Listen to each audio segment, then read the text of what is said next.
The bison is our national mammal. It's an enduring symbol of determination, strength, and resilience. It's intertwined with the story of our nation. Today we celebrate the bison, but 140 years ago, we nearly drove them to extinction. One of the things that's really fascinating about bison is they really were across the United States. There were bison in Virginia, there were bison in Florida, all the way to what is now California. Of course, the vast majority of bison were on the Great Plains. For many native people, the bison nourished both body and spirit. Some tribes think of bison as their kin or relatives. Some tribes think of them as a sacred icon, meaning that they're a deity. Beginning in the 1800s, the westward march of settlers consumed the open prairie, leaving bison no room to roam. Demand for hides spurred a frenzy of hunting. New rifles and the railroad facilitated ruthless efficiency. The impact was devastating. It was also a strategic hunting of bison as a way to hurt the Native American communities that relied on them. By the beginning of the 1900s, they were just decimated, gone. You can read different testaments of people that visited one time and saw herds as far as the eye can see, went back after a few years, and they were completely gone.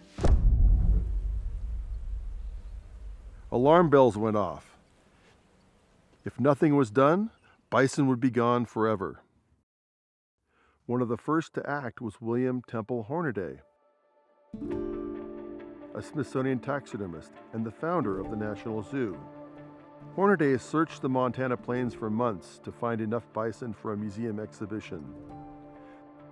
Then he used his expertise in taxidermy to mount 6 in a lifelike display unlike anything attempted before. Next, he acquired live bison for the zoo. I think what Hornaday was trying to do was bring the natural history to people that lived largely lives in urban America who didn't see bison.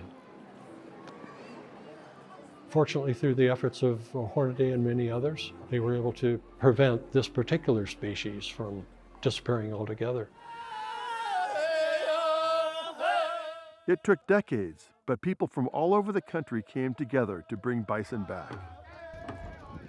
Today, bison live in all 50 states on public, private, and tribal lands.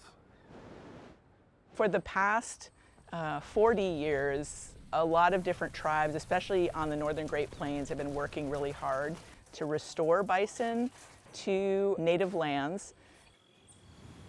There's 2 parts to that. So on the one hand, people are trying to restore bison to these traditional landscapes, but also trying to make the landscape healthy, because you can't have bison without a healthy landscape. Bison are extraordinary animals. They are adapted both to the scorching sun of the summer and the freezing snow of the winter.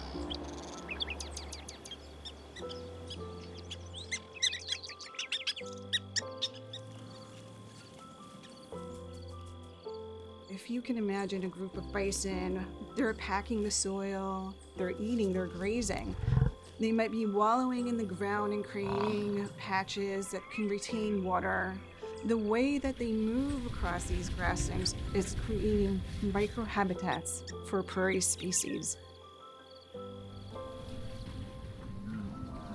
Commercial ranches like this one are helping to grow the bison population. Today, there's about 200,000 bison in managed herds. There's so many reasons to bring bison back. Their meat is insanely healthy and insanely delicious. And then the more herds of bison we have on the landscape, the better it is for the long-term conservation of the species. And then lastly, bison promote biodiversity.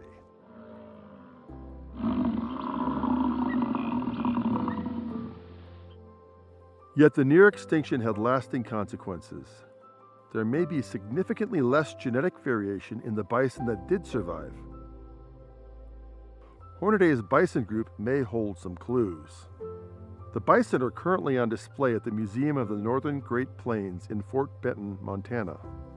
Smithsonian scientists are using the DNA from that same Hornidae group to understand the difference between the genes of the bison from the past and the genes of those surviving today.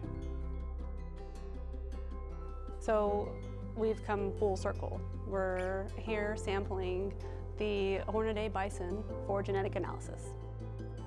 These bison are very special. They are a handful of bison that were alive at a time where nearly the rest of the species was gone. We want to look at how genetic diversity has changed since the near extinction event. We're collecting DNA from bison from before they nearly went extinct, during that time when there was just a handful left, and then after the revitalization efforts. Genetic diversity can contribute to conservation efforts to make sure that bison can remain resilient for the future. Despite the progress, we've yet to see the return of bison to the wild. And many of us share the same dream for the future, the creation of vast spaces where bison can be bison again.